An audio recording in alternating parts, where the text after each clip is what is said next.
hay cuestiones como tú mencionas que han desacreditado mucho a la Iglesia.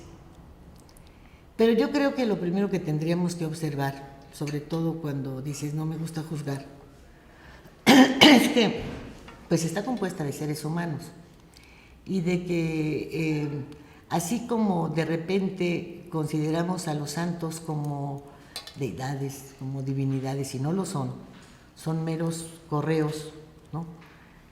Por su cercanía con Dios, pero son el correo, son el transmisor de una petición, y de repente nosotros les endilgamos a ellos los milagros, que es una equivocación. Yo creo que igual hemos considerado a los sacerdotes como representantes de Dios en la tierra, y no lo son, ni siquiera el Papa. Yo creo que ninguno puede tener una potestad de esa manera, como tampoco nosotros tendríamos que ser tan vanidosos para considerarnos hijos de Dios o estar hechos a su imagen y semejanza. Podríamos pensar en que quisiéramos compartir sus principios, sus ideas, su bondad, su creatividad, inclusive para haberlo hecho todo, pero no necesariamente el establecer estamos hechos a su imagen y semejanza. Se me hace que es el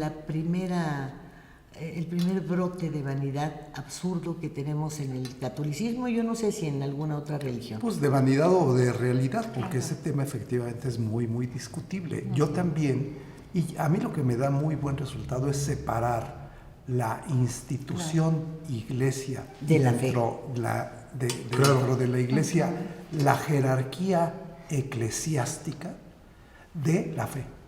Porque además, fíjate, hay contradicciones muy grandes. Cuando me ha tocado hacer con sacerdotes, por ejemplo, el Día de Muertos, y empezamos a hablar de las almas, de que te vas, de la resurrección, etc. Y tú hablas de los espíritus malos, o de las fuerzas, o de estos otros renglones que manejan pues el sincretismo, por ejemplo, de la religión cubana, de los santeros o de otras religiones. Entonces lo primero que hacen es entrar en negación.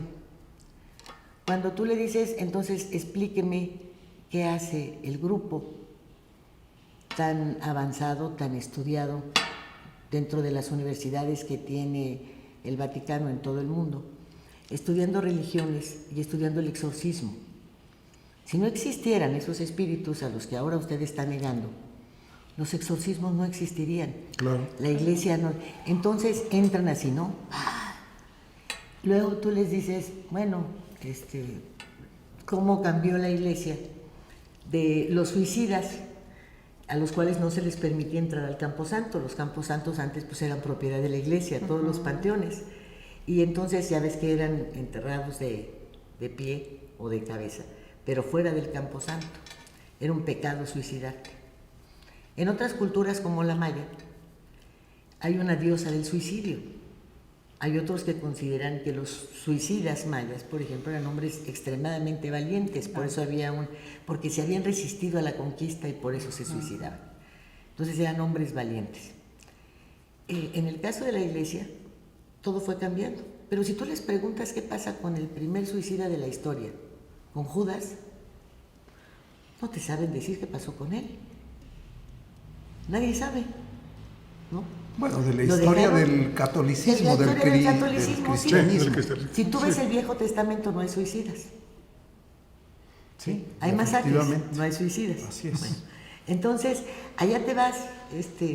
¿Y cuántos no lo habrán hecho huyendo de la Santa Inquisición? Sí, hicieron, lo llevaron a un sepulcro, pues, finalmente era un apóstol, o lo dejaron fuera.